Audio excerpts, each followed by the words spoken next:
Dear student, very good morning to all of you.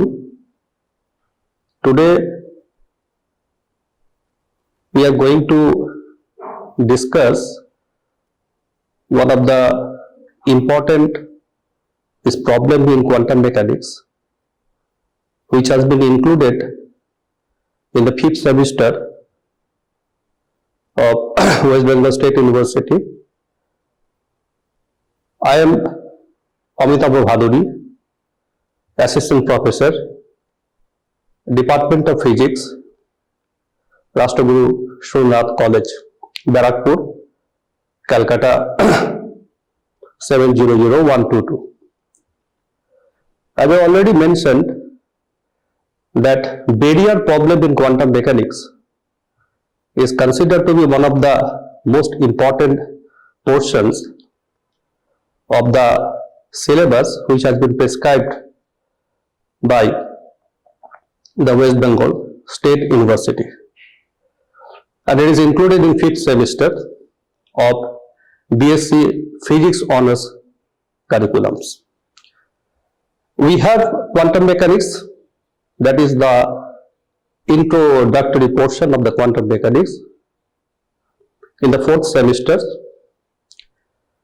and in that particular semester some topics related to the foundation of quantum mechanics were discussed, and I hope that the students, those who are participating in this class, they have this basic knowledge about the foundation of the quantum mechanics, particularly the wave functions, the basic Schrodinger's equations, the postulates of the quantum mechanics, and some other initial part of the quantum mechanics. Because while discussing the today's class, we need that particular knowledge. But without that knowledge, it is quite difficult for you to understand the basics of these barrier problems in quantum mechanics. It's important. It has manifold applications in research, in semiconductor devices, in experimental techniques, and it has widespread applications. We are not going to discuss each and every applications of this particular phenomena in a very short period of time, but we will definitely name some of the applications which is based on this particular barrier problems phenomena. And most importantly, the quantum tunneling process, which is very much linked with this barrier problem. So with these particular introductions,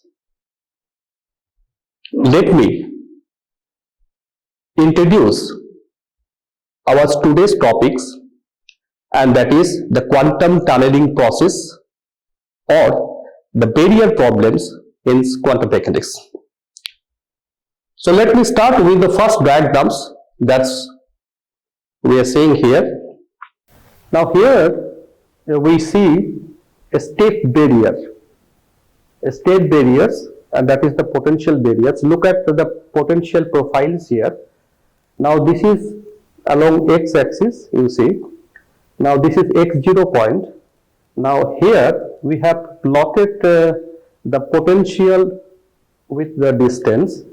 So definitely what we see that at this point x equal to 0, we have a potential discontinuity, abrupt jump in the potential, because if we come at this particular portions where x is less than 0, the potential energy or the Vx, if you look at here, Vx is 0 when x is less than 0. That means this is the portions where the value of x is less than 0, the potential is 0, but once we approaches this particular region, x is greater than 0, that means this is the portions where the value of x is greater than 0, the potential has abruptly been changed from 0 to V0 and it is becoming constant here. So that means we are dividing these entire regions into two groups. One is the region 1, second one is the regions 2. For regions 2, the potential is V0, which is fairly constant, and for regions 1, the potential is 0. Now here we see capital E. Now this one is also a constant lines here, which indicates the total energy of the particles. See, this potential discontinuity which occurs at x equal to 0 point is going to form a kind of barriers. So, if we suppose a particles which is moving from the left toward the right side, look at that, this is the motion of the particle. The particle is moving from the left to the right side. So, it try to encounter a step potentials here, the potentials barrier. Now here, as I already mentioned, there are two regions, regions 1 and also the regions 2. Now you know from the fundamental of the quantum mechanics, whenever you are going to describe any quantum phenomena relating to any particles which is moving, so first of all, you have to take the wave functions related to that particular particles. And as here we have a regions 1, the regions 2, so obviously we have two different wave functions. Psi 1 is the wave functions when the particle is in the regions 1 and psi 2 is the wave functions when the particle is in regions 2 here. So the psi 1 and psi 2, these are the wave functions for the particles, and everything that has, you see the capital E is the total energy of the particle. Now you have the V0, that is the potentials energy of the particles wherever it is in the regions 2. Now you see, look at here. Now here, if E is less than V0, that means the total energy of the particle that is less than its potential energy V0. So in that case, what will happen? We know the total energy is the sum of the kinetic energy and the potential energy. So when the total energy is less than V0, it indicates that the kinetic energy is basically negative. Now this negative kinetic energy is totally prohibited in classical physics, because in classical mechanics you cannot find any examples where this kinetic energy is considered to be negative. So that's why when E is less than V0, region 1 is classically allowed, but the regions 2 is forbidden, because for regions 2 you see. So what we see in the regions 2, we have a potential energy that is V0, and this potential energy is greater than the total energy of the particles, which indicates that if the particles anyhow penetrate to the regions 2, it has a negative kinetic energy, and this negative kinetic energy is totally prohibited as far as the classical physics is concerned. So if we try to think this entire phenomena classically, a particle is moving from the left side of the barrier to the right side of the barrier and its total energy is less than V0. So in that case, particles may persist in the regions 1, but they cannot go to the regions 2 because that is classically impossible. The classical mechanics does not permit the particles to enter to the regions 2. But if we go through with the quantum mechanics, we can find a different results, and that we are going to see through our today's class, that what will happen that if we consider the quantum mechanics, is there any probability of the probability that the particles may be in the regions 2, that we are going to see through this class. Now here we see for the regions x less than 0, that means for the regions 1, as I already mentioned that the wave function is psi 1 and the potential energy is 0. So therefore, the probable Schrodinger's equations of the particle is d2 psi 1 dx square plus 2me by h cut square psi 1, that is equal to 0. So if I place k1 is root over 2me by h cut square, then this can be written in this fashion, that is equation number 4.1.2. But in the regions 2, that x is greater than 0, in that case the potential energy is not 0, but the potential energy is V0. In that case, the probable Schrodinger's equation, which is one-dimensional Schrodinger's equations, relating to the wave function psi 2 is given by d2 psi 2 dx square plus 2m e minus V0 h cut square psi 2, that is equal to 0. What we are doing here, we are introducing k2 dash, that is equal to root over 2m e minus V0 by h cut square. And if I introduce this one, so this equation can be written in this form: d2 psi 2 dx square plus k2 dash square psi 2, that's equal to 0, which is the equation number 4.1.4. Now, these two are the well-known second order differential equation, and you know these are the equation of the Sem. So definitely we know the solution. So the solution for the first equations can be written in this way: psi 1 is equal to a e to the power I k1x plus b e to the power minus I k1x, and the equation 2, that means this equation has the solutions like this: c e to the power I k2 dash x plus d e to the power minus I k2 dash x. Now, if I carefully observe these particular solutions, this solution has two parts, this part and this part. This particular part is going to represent a harmonic sort of waves which is moving from left toward the right sides in regions 1, and this is definitely is going to represent another harmonic waves which is moving from the right sides to the left side through the regions 1. On the other hand, if I carefully observe the psi 2, which is the wave functions for regions 2, it has also two parts. This is one part relating to the motion from left to right, and this is the part, the motions from the right to left. Now, here A, B, C and D, they are arbitrary constant here, and they have their unique significance that we will come in the later sections of our discussions. But for the time being, we consider that the A, B, C and D, these two are the four arbitrary constant. After that, we are going to consider the case when the capital E is less than V0. Now, if your capital E is less than V0, then definitely our K2 dash is equal to, actually basically it is equal to 2m root over V0 minus E by h cut square. So, if E is less than V0, in that case this K2 dash seems to be imaginary. K2 dash seems to be imaginary. So, if the K2 dash seems to be imaginary, then K2 dash can be described in this way: K2 dash is equal to I into K2, where I is an imaginary number, I square, that is equal to minus 1, and the I K2, and then we have this one 2m E minus V0 h cut square. So, in this particular case, if the K2 dash is imaginary, then in place of K2 you can simply write I K2. So, I into I square is equal to minus 1. So, the first terms will become minus K2x. Look at here, C e to the power minus K2x, and the second terms become D e to the power plus K2x, D e to the power plus K2x. So, if we consider the case number 1 where capital E is less than V0, then the second solution looks like this.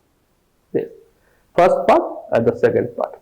Now, if I consider this particular part, D e to the power K2x, it indicates that as x increases, the value of this portion increases. And you know that the psi 2 is going to reflect the probability of occupation of the particles. So, if we consider this particular part of the solutions whose value increases with x, that means if I go back to the first figure, first figure means this one. So, if x is increasing, it is expected that the probability of finding the particles will be less, but that is the two pictures. because you have a barrier. So if the particle is moving from the left side to the right side of the barrier, so if I move in this direction, the value of x is increased. It is expected that if it is possible for the particle to sneak through the barrier, but even though as I increase the value of x, the probability of finding the particles will be less and less. But if we accept that particular solution which reflect that more the value of x, more will be the value of psi 2, and more will be the value of probability of finding the particles in the regions 2. So that is the region, that is why, so if I, no, so sorry, that is why this particular result is not going to reflect the true physical fact.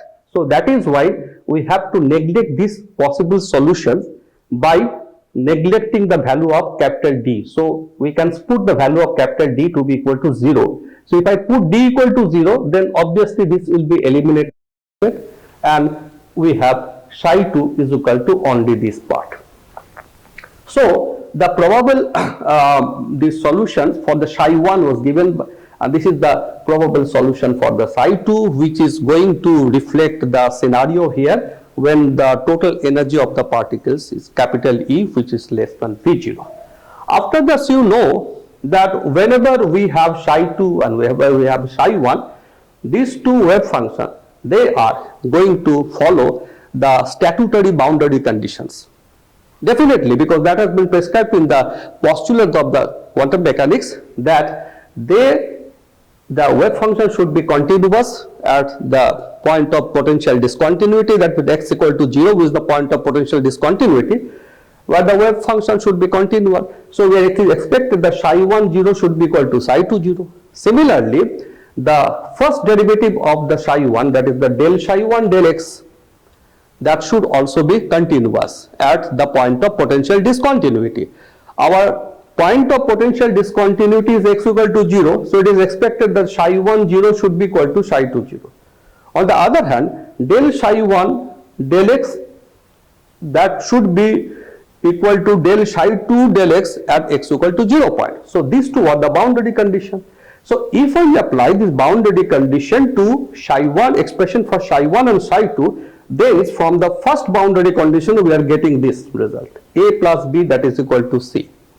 On the other hand, if we apply this boundary condition, then with the help of these boundary conditions we are able to get this particular solution. So once we write the psi 1, once we write the psi 2, and then we apply the boundary condition, the ultimate results that we get from the boundary condition is this equation and this equation. And if I carefully observe these two equations, we find three constants a, b, c, and they are interrelated. So let us solve this one. If I solve this one, so I am getting capital B as k1 minus ik2 by k1 plus ik2 into capital A, and c equal to 2 k1 plus ik2a. So that means the value of B and value of C is expressible in terms of capital A. Now see, so this is the result. Now after that, a simple modification is to be done. So what we are doing here, k1 plus ik2 may be written in the form of r into e to the power I delta, because this is a complex number, so any complex numbers can be written in this form, r into e to the power I delta. Similarly, its complex conjugates k1 minus ik2 can be written as r into e to the power minus I of delta. So, so from here I get r is equal to root over k1 square plus k2 square, and then delta is equal to k2 by k1. So delta can be expressed by this equation and r is expressible by this equation. So if I consider that this is equal to r e to the power I delta and k1 minus ik2 is r e to the power minus I delta, and put these values in this equation, thus I am getting b equal to a e to the power minus 2I delta. This is the relationship between B and A. And the wave function of psi 1 in the regions I, that is a e to the power I k1x, then it was b into e to the power. So in place of b you can write a e to the power, you see, b is equal to a e to the power minus 2 I delta. So therefore, in place of b, you can write a e to the power I 2 delta e to the power minus I k1x. So here we have a little bit of mathematical steps, anybody can easily understand. So this is a mathematical steps, and from here, so I get this one. Psi 1 is equal to 2a e to the power minus I delta cos k1x plus delta, and the wave function for the psi 2 is given by wave function for the regions 2 is given by psi 2 c e to the power minus k2x. So finally what we get, that under this particular scenario, when E is less than V0, our psi 1 is expressible in this fashion and the psi 2 is expressible in this fashion. After that, look at these particular diagrams here. These diagrams portray the probability density. That means the probability finding density of the particles in regions 1 and regions 2. You know from the basic foundation of the quantum mechanics that once you know psi 1 or once you know the psi, then the psi mod square is going to reflect the probability density. So definitely the probability density for the wave function in the regions 1 will be equal to psi 1 mod square, which is equal to psi 1 into psi 1 star. So if I take the psi mod square, so I am getting 2a whole square e to the power minus I delta into e to the power plus I delta cos k1x plus delta into cos k1x plus delta. So eventually I am getting 4a square cos square k1x plus delta a1. So that is the psi 1 mod square, and the psi 1 mod square is the probability density, and that is given by P1 this is the P1.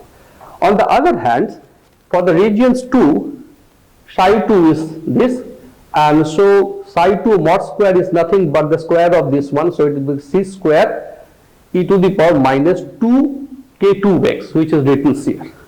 P2 is equal to psi 2 mod square c square e to the power minus k2x. So therefore, the wave function for region 2 is this, and the probability density is given by this. Probability density for the first regions is this one. Now here some important the statements are given. The wave function in the regions 1 is the superposition of the two waves. We know, as I already mentioned, the first terms is a e to the power I k1x corresponds to wave which is traveling from the left side of the barrier to the right side, and the second terms involving b e to the power minus k1x is also a kind of wave, but that is traveling from the right side to the left side. So the wave traveling to the left. Superposition of these two waves gives rise to a standing wave which is represented by 4.1.16. That means, look at this particular equation. This equation is quite similar to the equation that you are studying in acoustics related to the standing wave. So this one is going to reflect the standing wave equation. So this is valid in psi 1. So obviously in regions 1 we are expected to having a standing wave formations, and for the regions 2 we have an exponential decaying wave function. That means if I anyhow comes to regions 2, I can find the psi 2, which is the wave functions of the particles in the regions 2, that is going to decay with the distance. So that is quite evident from this one. And here we see a kind of sinusoidal variations. The sinusoidal variation is known as the oscillatory variations of the probability density. Why this oscillatory behavior that has been observed? But if I carefully observe these equations which reflect the probability density of the particles in the regions 1, we find these terms cos square k1x plus delta. The presence of these cos terms or the presence of the sine terms in any expression brings the oscillatory nature. So the presence of these particular terms actually brings the oscillatory natures of the probability density, and that's why you are expected to get a graphs like that. That means in the regions 1, you have some points where the probability become maximums, you have some points where the probability density becomes minimum. So it's definitely going to exhibit of this is a kind of oscillatory natures.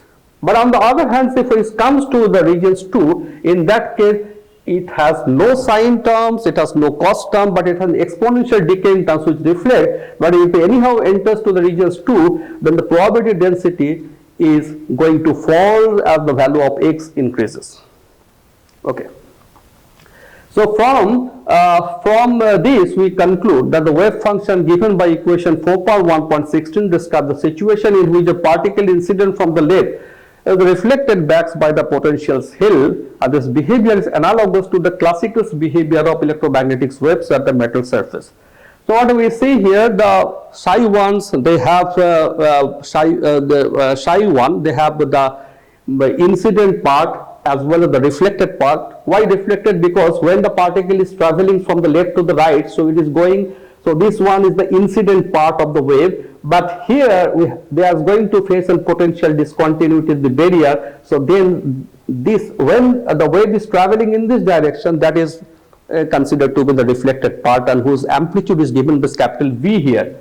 So the capital B and the capital A, they are nothing but the amplitude of the incident wave and the reflected waves in regions 2, and whereas the value of capital C is going to reflect the amplitudes of the wave which is transmitted through the regions 2. Okay. Now here you see this is the P1. P1 is the probability density in the regions 1, psi 1 star psi 1, that means psi mod square. So this is psi 2 mod square. So everything I have already discussed here. So therefore what we see that if the capital A is less than V0, we are having that sort of figures. That means the standing waves will be formed in the regions 1, and for the regions 2, if anyhow the particles penetrate to the regions 2, then definitely the psi 2 is going to decrease with the distance, and also the probability density is going to decrease with the distance.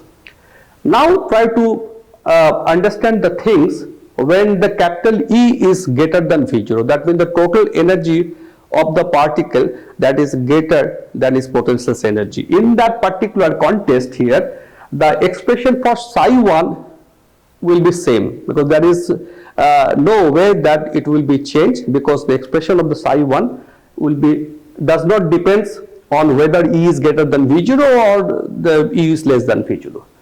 But when E is greater than V0, the expression of the psi 2 is going to change.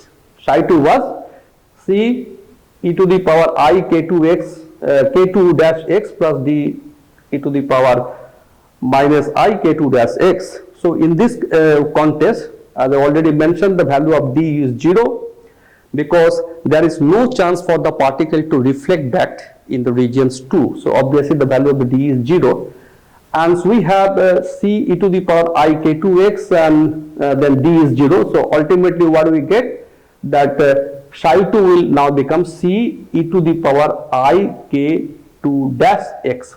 Now here this is not a purely exponential function, because the presence of I signifies that it has a tendency to contain cos and the sine.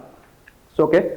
So after that we can put the relative boundary condition, that with the boundary condition which must be obeyed by psi 1 and also by the psi 2. So we have the same boundary condition, there is no change in the boundary condition.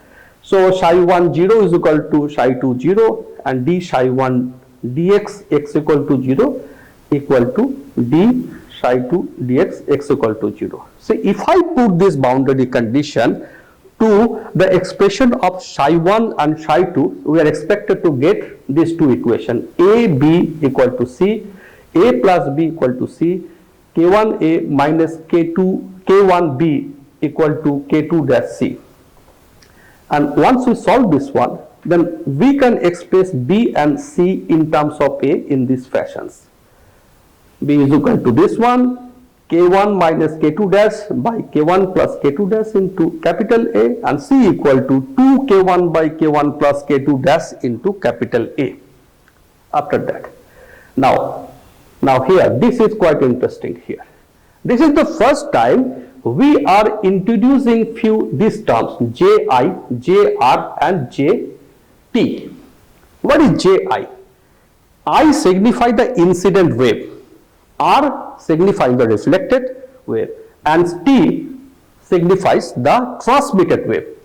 So Ji is called the probability current density of the wave, and that is the incident wave in the regions 1. As I have already mentioned that in regions 1 you may get two waves. One wave, that is the incident wave whose amplitude is capital A, and another wave is called the reflected wave whose amplitude is equal to capital B. So definitely for each of these two waves, they have their respective probability current density, and the probability current density for the incident wave in the regions 1 is given by this h cut k1 by m mod square. Probability current density for reflected wave in regions 1 is given by h cut k1 by m b mod square, and probability density for the transmitted wave in region 2 is given by h cut k2 dash by m c mod square. Now, once I introduce the respective probability density, then we have to introduce another two very important terms related to this particular phenomena. One of them is capital R, which is called the reflection coefficient, and another is capital T, which is called the transmission coefficient. See, the incident wave is coming, they are confronting the potential barrier, and partially they will be reflected. So reflection coefficient signifies that how much reflection is actually taking place corresponding to the incident wave. So this reflection coefficient is given by Jr by Ji. So you have Jr and you have Ji, so divide Jr by Ji, you will get B mod square by A mod square, and you are getting this one. Similarly, the transmission coefficient is the ratio between Jt by Ji. So Jt divided by Ji will give you C mod square by A mod square, and ultimately we are getting 4 K1 K2 dash by K1 plus K2 dash whole square. So if I add R plus T, you will get that is to be equal to 1, and that is definitely is very much consistent with the conservation of energy principles, because you see the incident wave is coming from the left side toward the right side, they are facing the barrier. Some part of the incident energy will definitely go as the reflected energy, and some part will be given to the transmitted energy. So if I add both of them, reflected plus transmitted, so that should be equal to the incident wave energy. So that's why conservation of energy principle is very much consistent with this equation that R plus T should be equal to 1. So one of the peculiar result which the quantum mechanics predicts is that although the particle has enough energy to cross over the state, even then there is a non-zero probability of its being reflected. What is that? See, if the capital E is very greater than V0, classically its kinetic energy is positive, and in that case it is most likely that the particles never face the barriers. So it will definitely cross the barrier, and highly in the classical physics 100% chance is related to the occupation of the particles in the regions 2. They are not facing the barriers at all because their capital E is very greater than V0. But in the quantum mechanics point of view, what we see, though if the transmission, the particles, whole the particles simply transmit through the barriers, so all the particles they are moving from the left side, they can easily come to the right side. That means the regions 2. So if this happens, then 100% transmission will take place, and by virtue of that the value of capital T should be equal to 1. So classically in this case we are expecting the value of capital T should be equal to 1. So if the capital T is equal to 1, then R should be equal to 0. R should be equal to 0. But unfortunately what we see, unfortunately or fortunately, we must not say unfortunately, but the peculiarity is that in this particular case also, the value of capital R is not equal to 0. We have a finite value of capital R, which signifies that in the event when capital E is greater than V0, some part of the incident waves will be reflected. That means the particles may be reflected by the barrier, although the value of capital E is very, very greater than V0. So this lies you can say the difference between the classical result and the quantum mechanical result.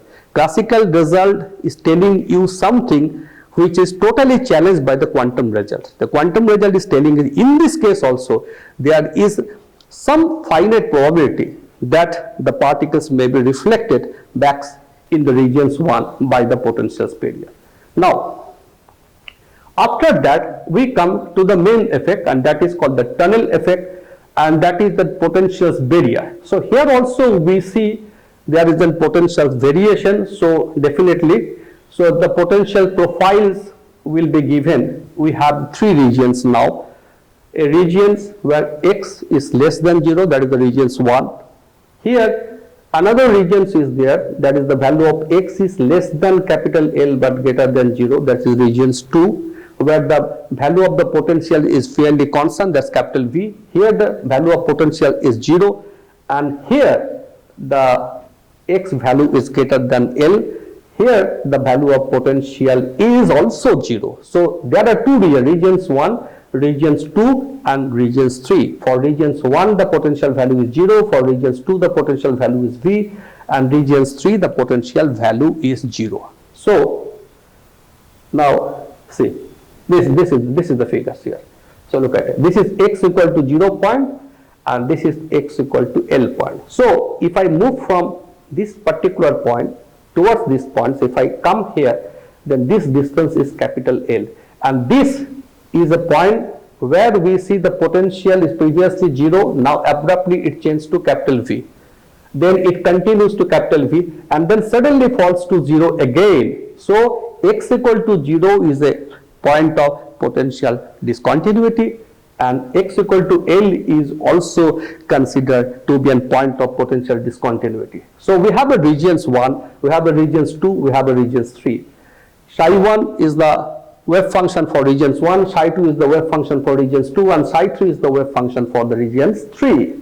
And capital E is the total energy. You know the total energy is not going to change here, the total energy is fairly constant, so this graph is going to continue in this fashion. So we are representing psi 1, psi 2, psi 3 as the three wave functions, and therefore we are having three Schrodinger's equations. We are having three Schrodinger's equations. This is the first Schrodinger's equation for regions 1, and here K1 is this. So this is the first equation. For regions 2, this is the second equation. For K2 dash is root over 2m E minus V by h cut square. And the third equation for the regions 3, we have d2 psi 3 dx square plus 2m h cut square psi 3 is equal to 0. That is the third equation. But here also we see K2 dash equal to 2m E minus V by h cut square, and K2 dash sometimes if in the case when E is less than V0, is capital E is less than V, capital E is less than V. So in that case K2 dash will be imaginary as before we discussed. So in that case K2 dash can be expressed as I into K2, where the K2 is equal to root over 2m V minus E by h cut square. If the K2 dash is imaginary, otherwise if the K2 dash is real, so then we have 2m E minus. So K2 dash is real in the case when E is greater than V, and K2 dash is imaginary when E is less than V.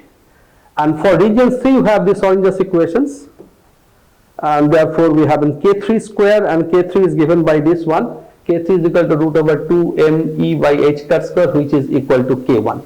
So the value of K3 and the K1 they are same because both of them is represented by root over 2m E by h cut square. This is the third equation. Then we have the second equation. Then we have the first equation, and these are the known equations. So we know the solution for this equation. The solution for the first equation is given by this. Solution for the second equation is given by this. So when K2 is real, the value is this. When the K2 is imaginary, the value is this here for the psi 2. and the solution for the third equation is this one. Now, as previously we discussed, for the regions 1, we are having incident wave. This is related to the reflected wave. So both these two waves are present in the regions 1. This one and this one, both of them are present.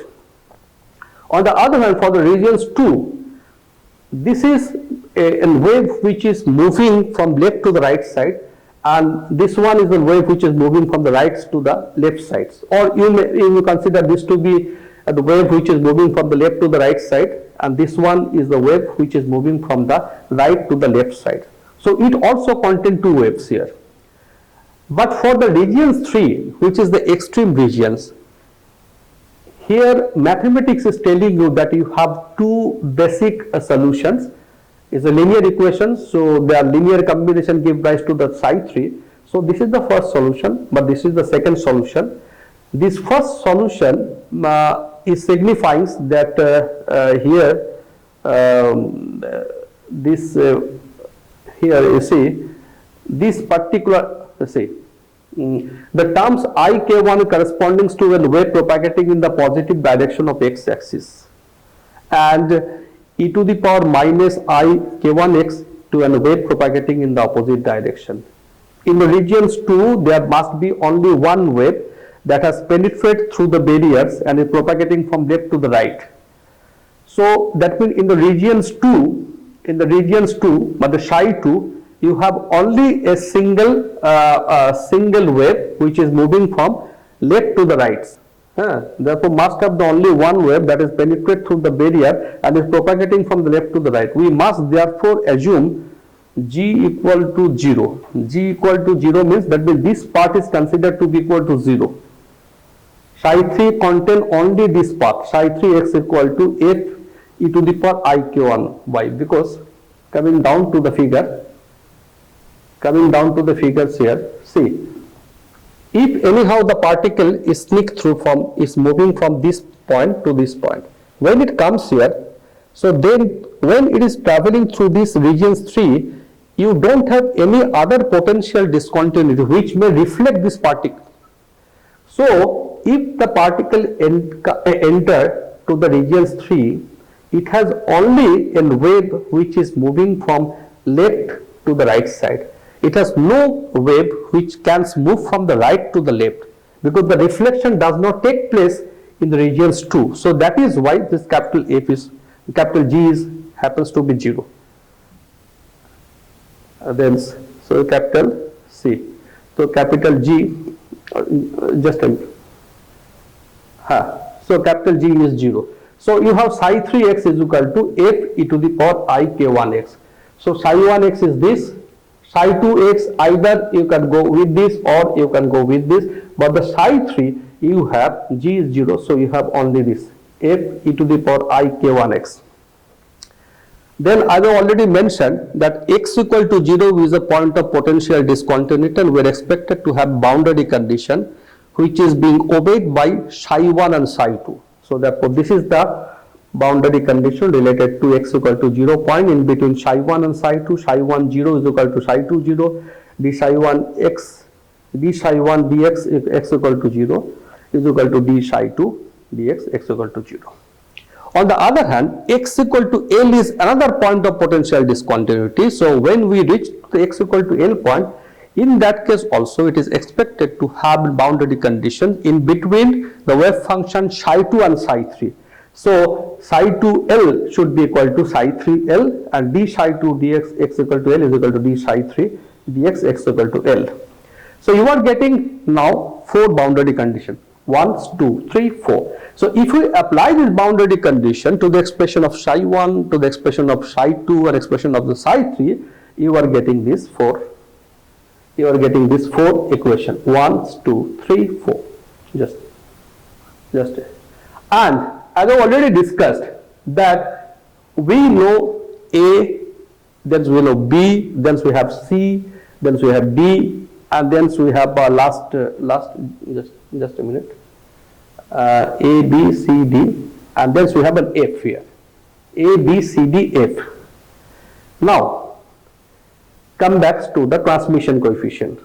Transmission coefficient transmission coefficients and the reflection coefficient. That's we are going to find out here. First of all, the reflection coefficient, as I already mentioned in the case of a state barrier, reflection coefficient is related to the regions 1. That means in the regions 1, wave is traveling from the left side to the right side, and they are confronting the potential steep at x equal to 0 point.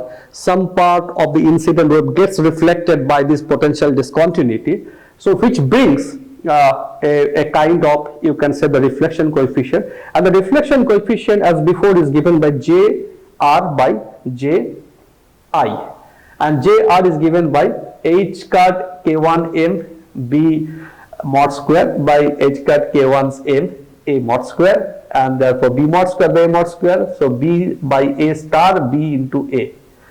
Okay, and transmission coefficient as before, jt by ji.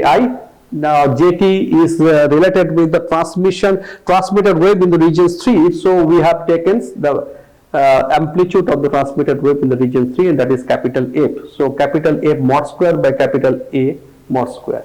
So F by A mods into F by A star. So the product of these two will definitely give you the transmission coefficient. So conservation of energy demands R plus T should always be equal to 1. Just a minute. So here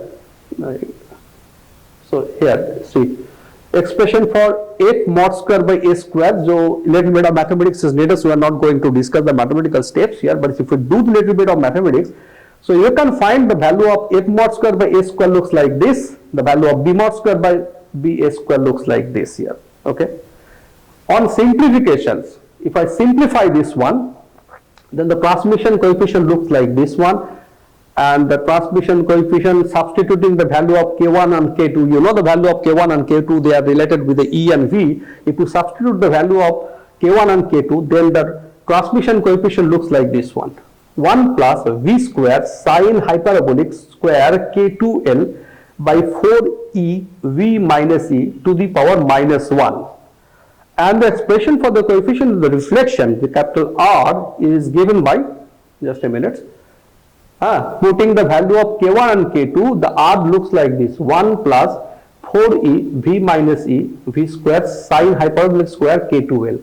That means both of these, the value of R and the value of T, transmission coefficient as well as the reflection coefficient, they are very much depends on the three factors: capital V, which is the potential's height of the barriers, capital E, which is the total energy of the particles, and capital L, which is the width of the barriers here. In the classical limit is obtained by h tends to 0. You know, in the classical mechanics there is no h, so quantum mechanics then go to the classical limit by putting h tends to 0. So if I put h tends to 0, then is, just a minute, if I put h tends to 0, if I put h tends to 0, if I put h tends to 0 here, then the value for h tends to 0, in that limit K2 tends to infinity, K1 tends to infinity, and this implies that capital T tends to 0. So that means in the classical physics, capital T tends to 0, that means no transmission. If E is less than V0, no transmissions occurs. That means you may not find any particles in the regions 3. So that means capital R tends to 1, because R plus T, that is equal to 1. So R is equal to 1. So that means all this wave which is coming from the left side, they are totally being reflected by the potential discontinuity at x equal to 0 point. The probability of transmission becomes 0. So in the classical physics does not permit any particle to be entered in the regions 2. But when the barrier height and width and the width, both of them are large, the barrier height is large, making K2 is quite moderate here, the value of L is quite large here, the K2 by L, that is very greater than 1, and in that particular context, if this is the scenario, then sine hyperbolic K2L will become half e to the power K2L, and if I put that value, then the transmission coefficient looks like this. So transmission coefficient is an exponential function of minus 2 K2L, and K2 is this one, and this factor is more or less in this case is equal to nearly equal to 1. So ultimately we are getting the transmission coefficient to be equal to e to the power minus 2k2l.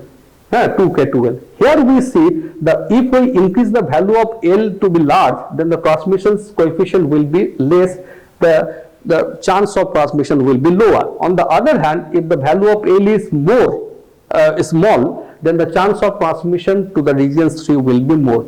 So in order to show this dependency of the transmission coefficient on the height and the width, we are having this table. Look at here, E is the energy, 1 electron volt, 1 electron volt, 2 electron volt, and this is the potential energy. L is the width of the barrier, K2 is this. So what we see, if E is 1 electron volt and barrier is 0.1 millimeter, then the transmission coefficient is 0.17. On the other hand, if I increase the barrier height to double, barrier width to double, 0.1 nanometers, if I change this 0.2 nanometer, in that case the transmission coefficient now becomes 0.03. So it was, suppose it is 17%, there is 3% here. So this particular table actually enables us to understand that the transmissions of the particles from the regions 1 to the regions 3, that is depends on the value of L, the value of V, and the value of V, capital E. If these three values are going to change, then obviously the transmissions will get changed. So if you really want to stop the transmissions in the regions 3, you can increase the value of L to a considerable amount. So if you put the very considerable values of capital L, then definitely this is nearly, look at here, 0.03, it's nearly 0. So if you increase the value of L further, then that will be definitely comes down to the 0 here. So look at here now here. Here so you can find out the nature of the wave functions here. In the regions 1, the wave functions is harmonic, that means the psi 1 is showing the harmonic natures. And definitely that is going to form a standing waves. In the regions 2, the wave function is having an exponential nature, exponential decaying nature. There is no harmonicity here, because neither you can get any sine curves, nor you are getting any cos curves. So here the thing is that the wave function is exponentially decaying. But when it comes to the regions 3, then again start the harmonicity. That means now these wave functions becomes harmonic. So in the regions 3, the wave function is harmonic. In the regions 2, it's an exponential decaying function. In the regions 1, it's a standing wave. So this is the natures.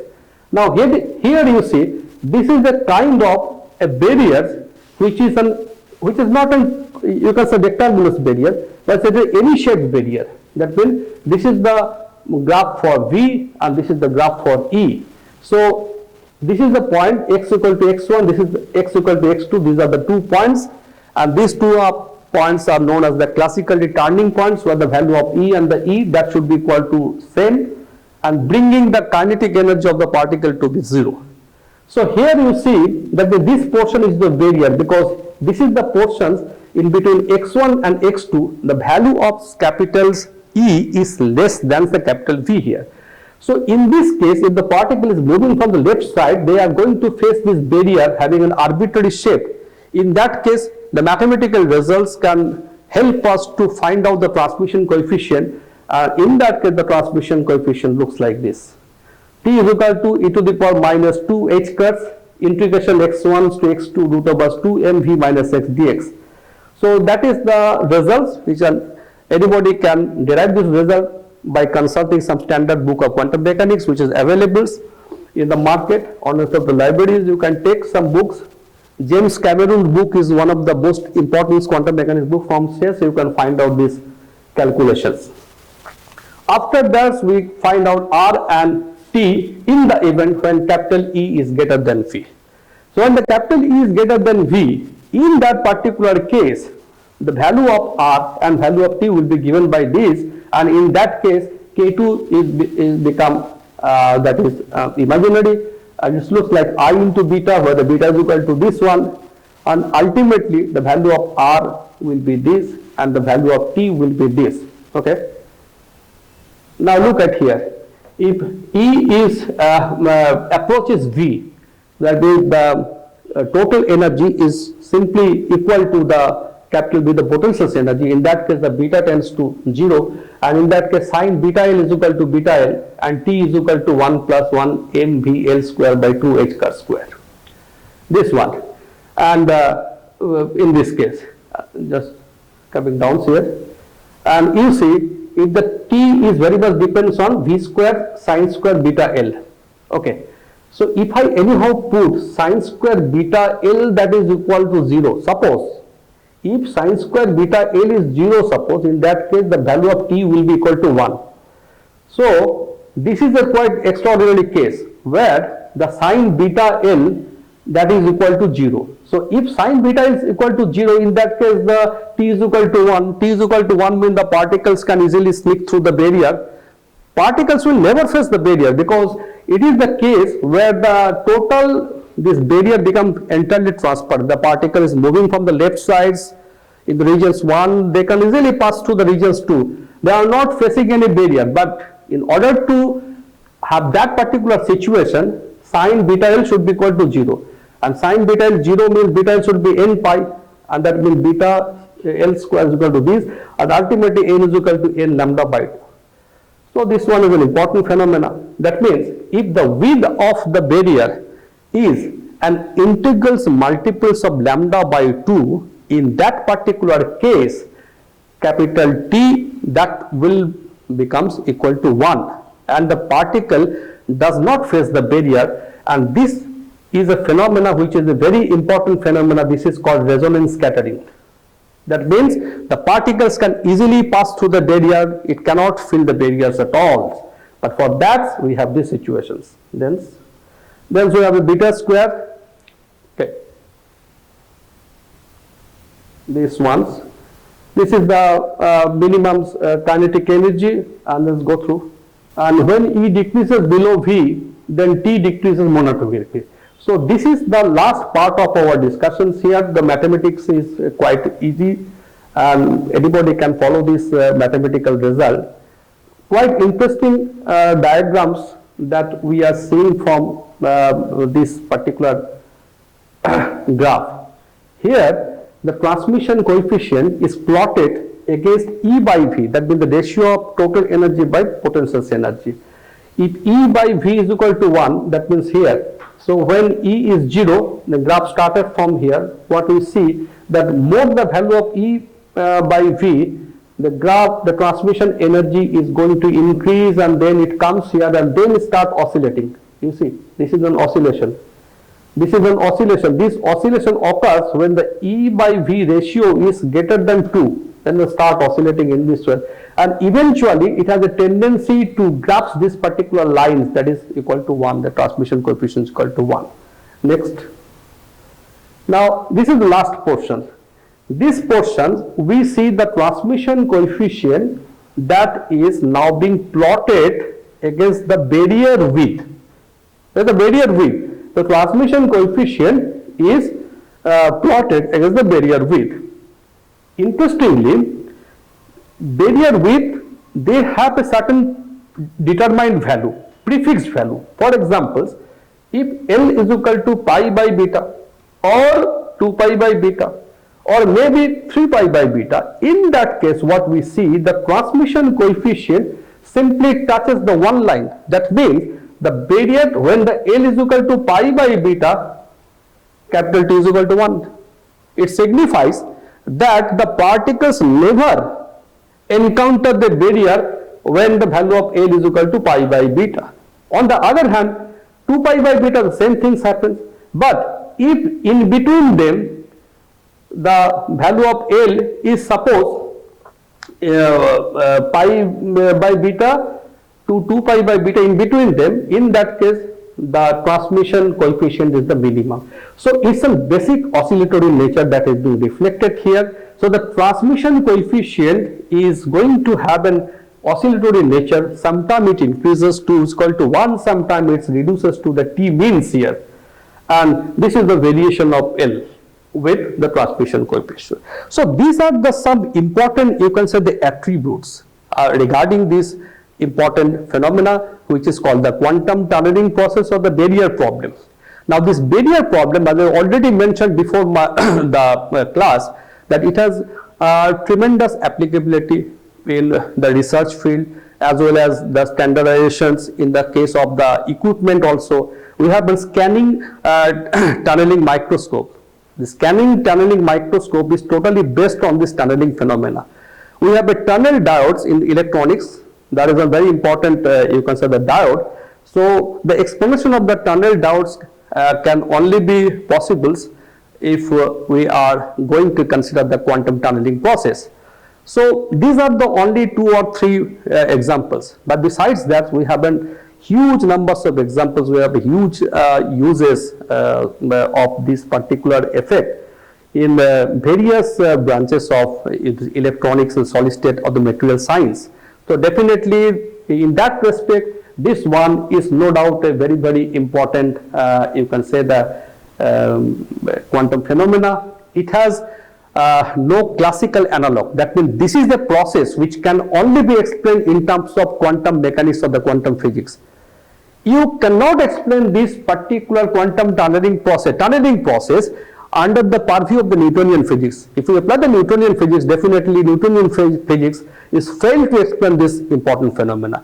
But the quantum mechanics is definitely going to explain this phenomena. At the same time, it explored tremendous, you can say, the applicability of this phenomena in the various parts of the material science and the solid state physics. And with that, let me conclude my today's lectures. Thank you all.